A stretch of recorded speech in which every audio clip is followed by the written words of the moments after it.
Coming up on today's show, why stocks keep having green days, will it continue, and should you be buying this dip? Where do we stand with earnings, the good, the bad, and the ugly? And of course, we need to talk about sentiment. Things are about to turn, but not in the way you think. So buckle up. We've got a lot to talk about. Let's roll the tape. Welcome everybody to the Daily Recap Show where we talk about stocks and the financial markets. My name is Chase. If you like this video, please subscribe, hit that notification bell as well as the like button and leave a comment for the algorithm. Let's get into it. This is the daily heat map of the S&P 500, and US stocks rallied on Wednesday after President Trump said he has no intention of firing Jerome Powell, easing Wall Street fears over the central bank's independence. Meanwhile, Trump also softened his tone on tariffs, hinting that eye-popping duty levels on Chinese imports would ultimately be scaled back. And look, the markets have taken these words at face value and rallied on the back of them, led by cyclicals, sensitives, and growth, as well as the mega caps as earnings rolls through.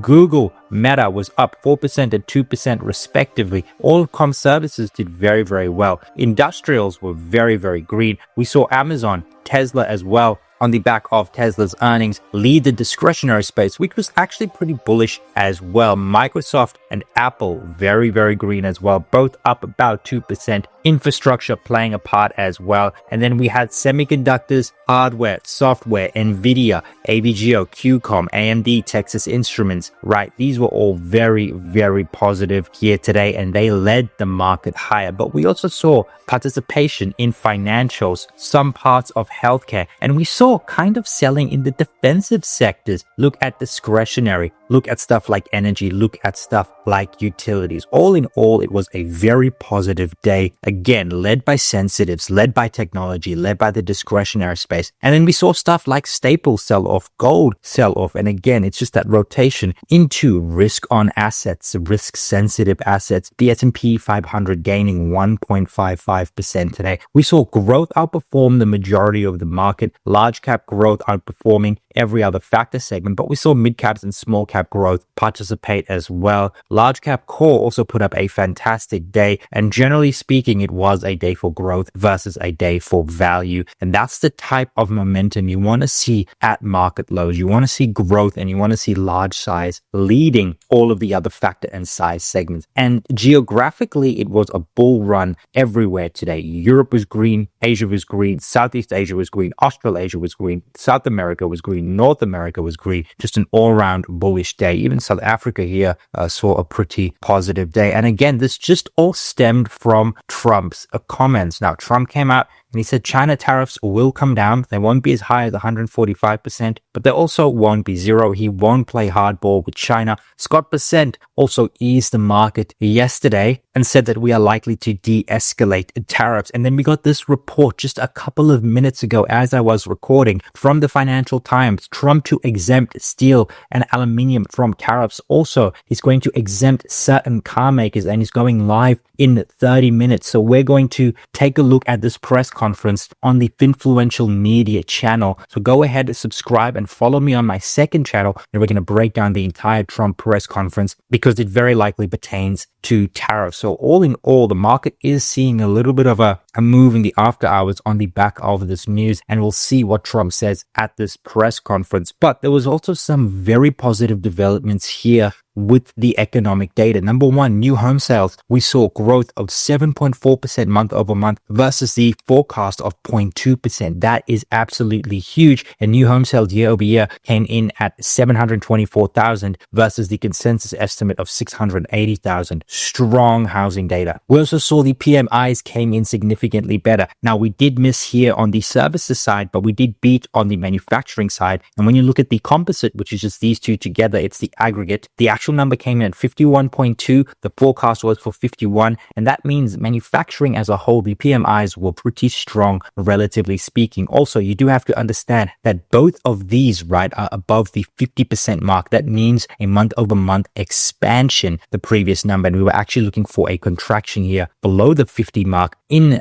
the manufacturing side of the PMI is very, very strong data. If you ask me, this is the type of stuff you want to see in the economy. We'll see if it continues into the month of May, June, July. But right now, the economy, again, firing on all cylinders, and now the manufacturing space, both in growth, especially the composite. And, this is what we struggled with. The PMIs were in contraction territory for most of 2024, early 2025, and we're starting to see that change, especially here on the manufacturing side. And then looking at some market movers as well. Earnings, there was a number of companies that reported earnings today. Philip Morris was up 2% on the day, down 1% in after hours. Now they beat on revenue and beat on EPS respectively, and their smokeless business is absolutely booming. It grew like 40% year over year and now makes up 45% of total revenues. Who would have known that Philip Morris would have seen a resurgence and a renaissance in its growth? Chipotle Group actually beat EPS, missed revenue. As you can see, they were up on the day, but down 4%. The market certainly does not like these earnings. Boeing was up 6% on the day, flat here in the after hours after it reported its earnings beat revenue, beat EPS by a significant margin. However, it was still a negative number, a negative 50% in EPS, and that is not fun. However, beating market's expectations, and that is a great turnaround right there. Looking at IBM, getting into some of these semiconductor and tech names. IBM beat on revenues, a beat on EPS, was up 2% on the day, and showing some strength in the after hours. The market loves these earnings. ServiceNow as well, up 6% on the day, 7% in the after hours after smashing revenue expectations as well as EPS expectations. And then the two semiconductor companies that reported, Lam Research, Texas Instruments. Lam Research beat revenue and EPS expectations. Texas Instruments beat revenue and earnings expectations. And that is why we're actually seeing Nvidia and some of these other semiconductors move in the after hours. And that's also moving the market as a whole. All in all, earnings season has actually been pretty good for Q1. We've seen a very robust Q1 earnings season. And with all of these things together, we saw 4,400 advances, 1,700 decliners. We saw net inflows in the New York Stock Exchange, outflows in the Nasdaq 100, and market momentum is finally starting to turn. We captured just ever so slightly the 20-day moving average. So these shorter term averages are officially in the green. Now it's time for us to go ahead and continue this momentum and take the 50, 100, 150 and 200-day moving average. This is the type of stuff you want to see at lows. Finally took it, and now let's keep up this momentum. And it looks like in the after hours that is the case. Markets are putting in a show here on the after hours, looking very green after what was an extremely positive day, coming off an extremely positive week so far. The SPY, the S&P 500 up 1.67%, the Nasdaq 100 up 2.28%, the IWM followed suit, the RSP underperformed but still up just shy of 1% on the day. Mid caps and small caps formed as well. And again, looking positive here in the after hours. That has to do with the earnings, Trump's comments, and potentially the market getting ahead of his press conference, where he could announce tariff exemptions for a whole range of things. That press conference happens in 21 minutes as I'm recording right now. Europe saw very positive developments, up 1.79% here today. Volatility continues to abate, but we're still in backwardation with spot volatility slightly higher than front month, but both below the 30 mark right now. And we continue to see yields fall from their highs. The 10-year officially under the 4.4% range, down 0.32%. The longer dated yields fell. Shorter term yields did increase ever so slightly. And again, that probably has to go with some of the tariff dynamics we're seeing on the longer end, and in the shorter end rising just because we got some really good economic data. That tends to happen. Good economic data actually increases yields. When the economy is roaring, yields tend to go higher. And then looking at the DXY, still under the $100 mark, up 0.26 today, kind of flat. Didn't really change from yesterday, to be honest. And then bonds gained as a result. And that's because 10-year and 30-year yield fell. So, what we really saw was just moving money back into US assets, back into bonds, back into equities, and even back into stuff like Bitcoin, right? Bitcoin was up 0.3% today at the 93,000 mark. And then we saw a rotation again out of gold, which was down 2.71%. And we did sort of call the top here in gold. And we're seeing a rotation into silver. I've been bullish on silver for a while now. I'm saying if you missed the rally in gold, get into silver, or get into Bitcoin, both performing very, very well. Now, let's actually go ahead and look at the S&P 500, right? Very interesting developments we're seeing in the market right now. So yesterday, we said for this lower low to be confirmed as a lower low relative to this low, we need to see the market go ahead and close above the 5,500 area. That has not happened just yet. In fact, we actually found this 5,500 area as resistance, right? We rallied very early on and then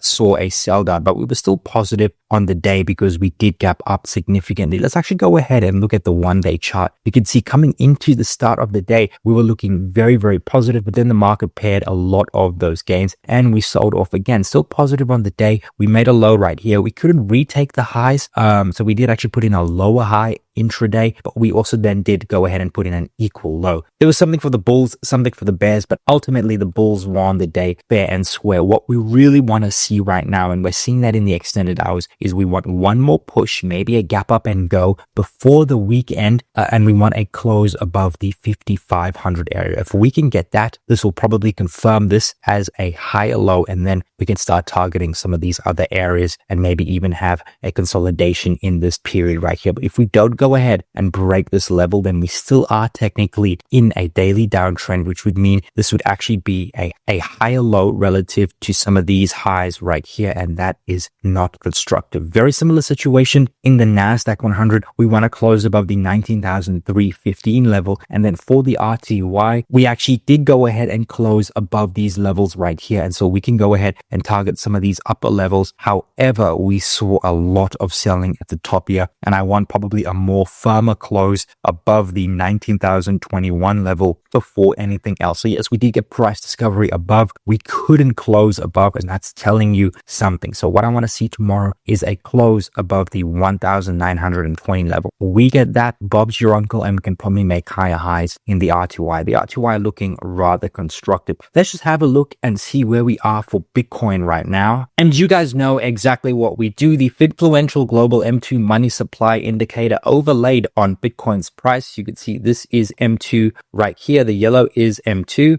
Bitcoin is the blue BTC, and you can see it tracks very, very closely. It often does decouple. This is completely normal. You can see we've decoupled right here. We were expecting a little bit more consolidation, but it does look like the market has front run this move, but you guys should already be long Bitcoin, as I am. For weeks and weeks now, I said we want to be taking Bitcoin longs at these levels right here. We did get there on multiple occasions, and we are still going to go significantly higher, looking for highs potentially above 130,000 in Bitcoin. So that's what we're doing right now. I think if we do get a pullback anywhere in the 80,000, mid 80,000 range, you want to go ahead, buy that dip relentlessly, because we will. And it does officially look like this is the low, because Bitcoin is breaking above some very, very key highs right here. And we're making some equal highs. We go ahead, break some of these levels, Bob's your uncle, and then we go onward and upward from there. But let's go ahead and actually just quickly have a look at gold, see where we stand. Now, I did say you definitely don't want to get into gold right here. I do think we are going to see more downside, especially if this risk on sentiment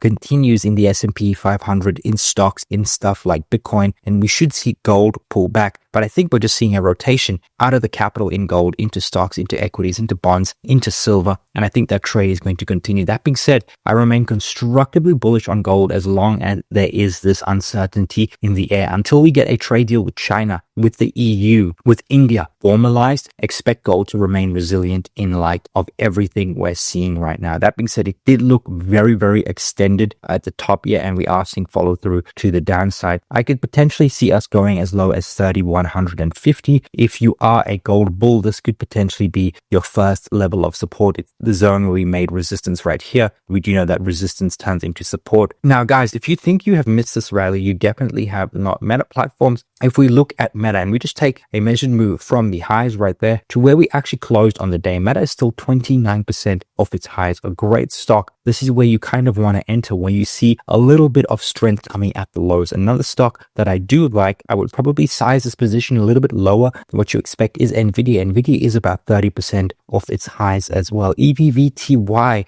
didn't act well today, was actually down, but is up but is up 10% on the year, outperforming the majority of stocks. It didn't act too well today, but I'm still very, very bullish, and I'm looking for sort of like a pullback here to the $80 area. We use this as support, and then we can make the next move. They report earnings in a week. And another stock that I do like is Prada. This is the stock I recently bought. I was buying a ton here at the lows. I think it was up in a very big way today. Yeah, up 8% here on the day, and I think we are going to go to these all-time highs, trading at $5.06 per share.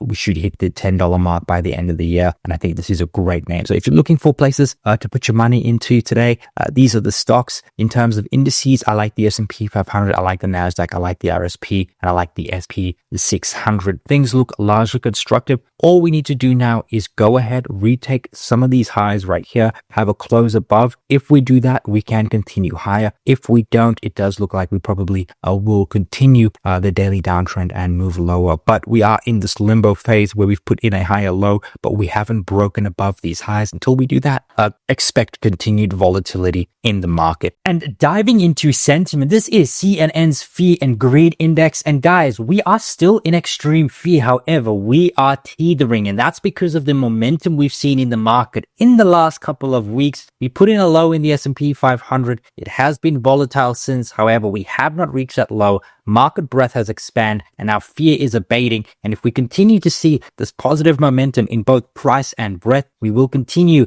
into the fear zone. And it does look like when we were at that single digit, deep despondency, extreme fear just a couple of weeks ago, that was a great buying opportunity, and I was pounding the table, and here we are right now. And at the end of the day, guys, when you have these capitulation events in extreme fear, or when you have policy uncertainty absolutely increase, the returns that do come a year after, 12 months after, tend to be very, very positive. You could see at the upper end, you're getting 63% of a gain, 50%, 32%, 28%. But then when you look at the losses here, right, you tend to see a 9% loss 1 year later, 17%, and it's actually far and few between. So the risk compared to the reward is far greater, and that is why you always want to buy the fear. You want to buy the uncertainty.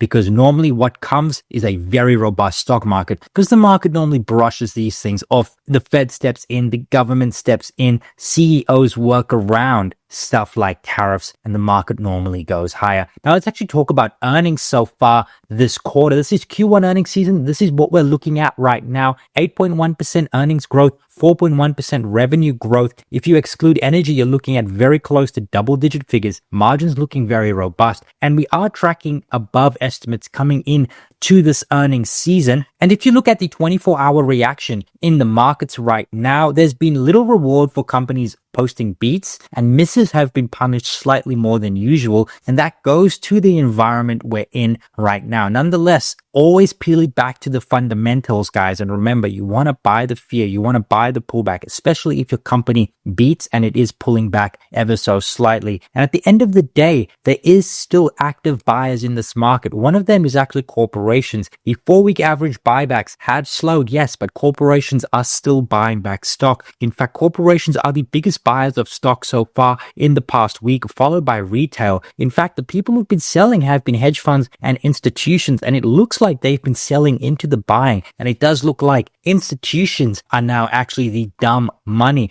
because they were shorting the 4,800, the 5,000 level. The market has been resilient. We are well above those levels right now, and they are holding the bag, and that means they have to chase. But that's all going to be dependent on the macro. And when you look at globally, the IMF is projecting that global growth is to slow here in 2025 by 0.5 percentage point, 0.25 percentage point in 2026, and they project global growth still at 2.8% for the year, down from about 2.95% for the year. And this has to do with tariffs and policy uncertainty. So yes, look, tariffs are going to slow growth down, and we do have to pay attention to the hard data. And the latest data point we have right now is actually the Red Book Index. This is a weekly aggregate of retail sales, and still looking very, very strong. Now you can see here that on April 5th, we had a huge bump up. So this could be the consumer front-running tariffs, but this is looking largely robust. And to be honest, we all thought this was front-running tariffs right here. This could also be front-running tariffs, or this could just be a resilient consumer. It really, really depends. We're going to have to keep a gauge on this every single week now, and that's exactly what we do on this channel. Now, looking at data for the rest of the week, tomorrow we actually get